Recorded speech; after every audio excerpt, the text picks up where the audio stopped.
नमस्कार। मिशन अभ्युदय दैनिक प्रार्थना सभा ई पोस्टर पर आधारित इस वीडियो का निर्माण बेसिक शिक्षा विभाग में कार्यरत 100 प्रेरित शिक्षकों द्वारा प्रार्थना सभा को रोचक, आनंददायक और उपयोगी बनाने के उद्देश्य से किया गया है।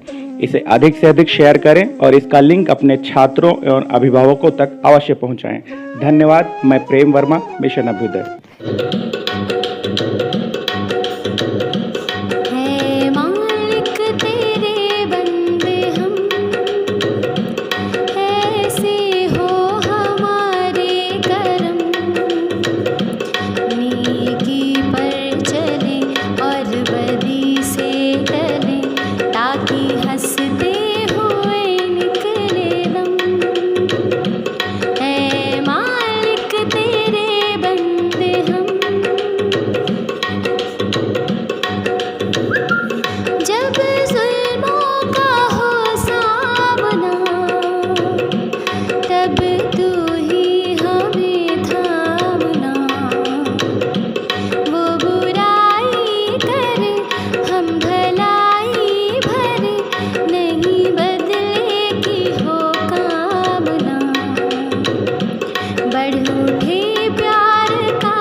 गुड मॉर्निंग बच्चों।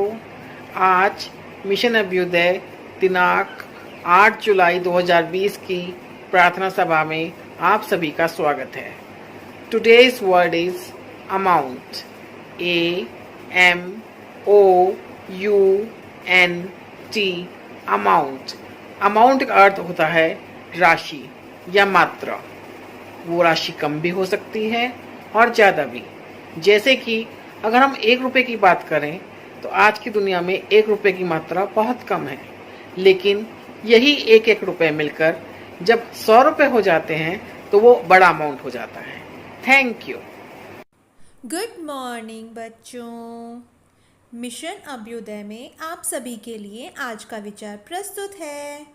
Don't give up as there is always a next time. कभी हार मत मानो, क्योंकि हमेशा अगला मौका ज़रूर मिलता है। यदि हम हार मानकर बैठ जाएंगे तो वह समय हमारे हाथ से निकल जाएगा। कहा भी जाता है, कोशिश करने वालों की कभी हार नहीं होती। Take care and thank you. नमस्कार, मिशन अभ्युदय में आप सभी का स्वागत है।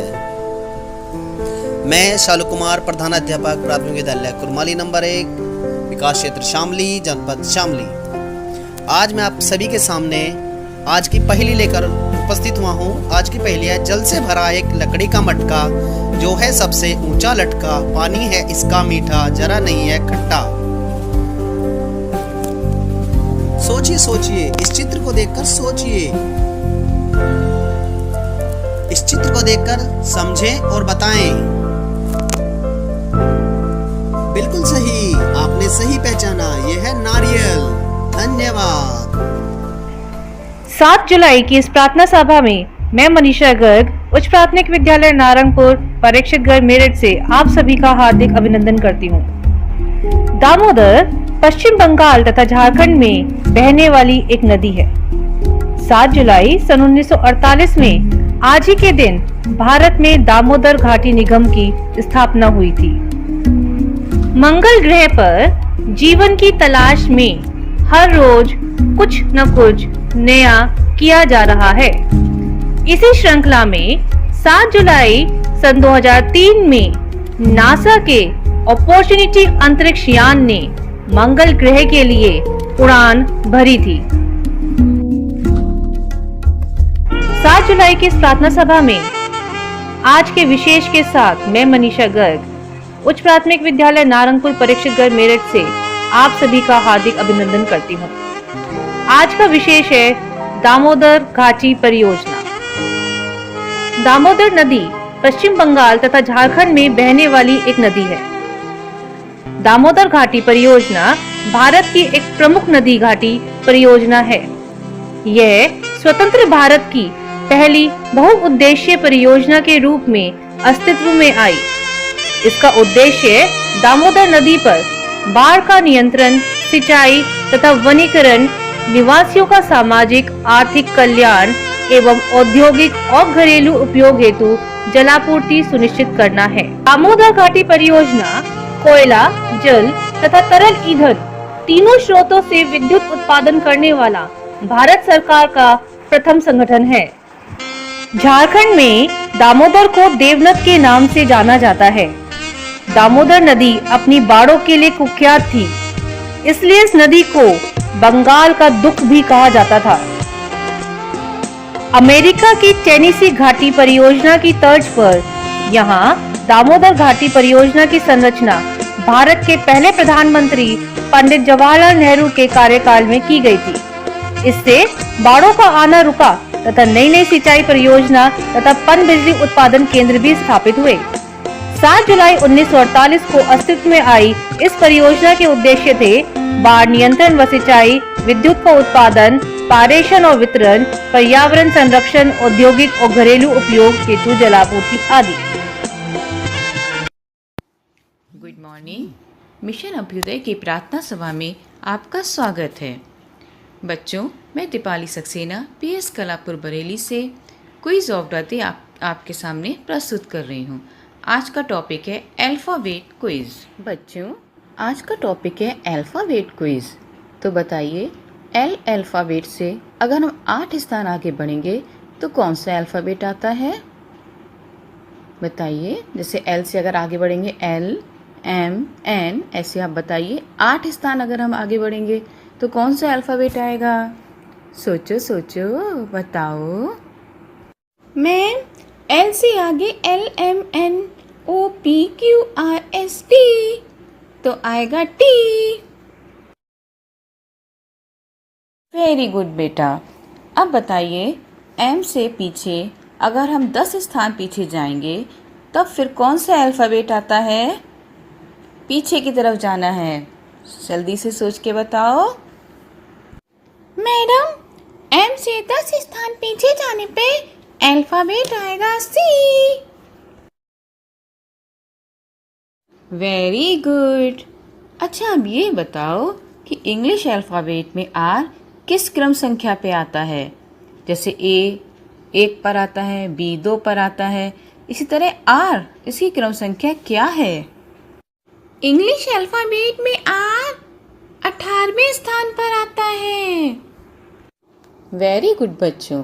अब बताइए, हर अल्फ़ाबेट में 1 से 26 तक संख्या है, तो m + y का मान क्या होगा?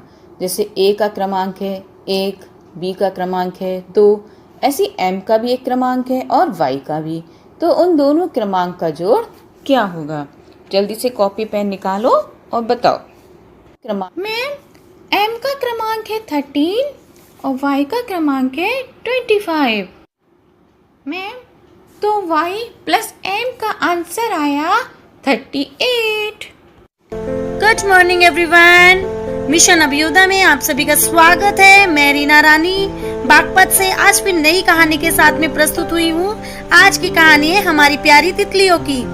नीतू के बगीचे में बहुत सारी तितलियाँ थी। वे बगीचे में उड़ती थी, कभी इस फूल पर तो कभी उस फूल पर। माँ कहती थी तितलियाँ फूलों का रस पीती है, वही उनका भोजन भी है। तभी गीतू कहता है कि चलो तितलियां पकड़ते हैं, क्योंकि मेरे पास है तितलियों को पकड़ने का जाल। लेकिन मीतू बोला नहीं नहीं, तितलियां नहीं पकड़ते हैं, क्योंकि यदि हम तितलियों को पकड़ेंगे तो वे अपना खाना कैसे खाएंगी, खाना नहीं खाएंगी तो वो बेचारी मर जाएंगी। और तितलियां उड़ती हुई ही ज्यादा सुंदर लगती है, इसीलिए हम इन प्यारी तितलियों को नहीं पकड़ेंगे और एक पेड़ के नीचे बैठकर इन प्यारी तितलियों को उड़ते हुए देखेंगे, क्योंकि ये उड़ती हुई ही सुंदर लगती है। Thank you. गुड मॉर्निंग बच्चों, कैसे हैं आप सब? आई होप आप सब बिल्कुल अच्छे होंगे और अपने अपने घरों पे सुरक्षित भी होंगे। तो बच्चों, आज हम सब मिलकर एक ऐसी पोएम लर्न करेंगे जिसके माध्यम से हम इस पूरे वर्ल्ड को ये मैसेज देंगे कि हम सब मिलकर इस कोरोना वायरस जैसी महामारी से निपट सकते हैं, और एक दिन ऐसा ज़रूर आएगा जब सब कुछ पहले जैसा नॉर्मल हो जाएगा। तो आइए सीखते हैं poem we shall overcome. We shall overcome, we shall overcome, we shall overcome someday. Oh, deep in my heart, I do believe that we shall overcome someday. We won't walk hand in hand, we won't walk hand in hand, we won't walk hand in hand for some days. Oh, deep in my heart, I do believe that we shall overcome someday. नमस्कार, मैं संजीव शर्मा लेके आया हूं आज आपके लिए फिर एक और गतिविधि ERAC पर आधारित। आइए चलते हैं गतिविधि में। आज की ERAC गतिविधि। बच्चों, आज जब घर से स्कूल आ रहे थे तो तुमने रास्ते में बहुत सारे पेड़ देखे होंगे। अभी प्रार्थना के बाद अपनी कॉपी पर क्लास में पहुंचकर उन सभी पेड़ों के नाम लिखने हैं, और हाँ, ये पेड़ हमारे किस काम आते हैं यह भी लिखना है। और अगर आपको पता न हो तो अपने सर से या मैम से पूछ करके ये सब लिखना है। लिखेंगे ना अपनी कॉपी पे? तो आज के लिए इतना ही। धन्यवाद।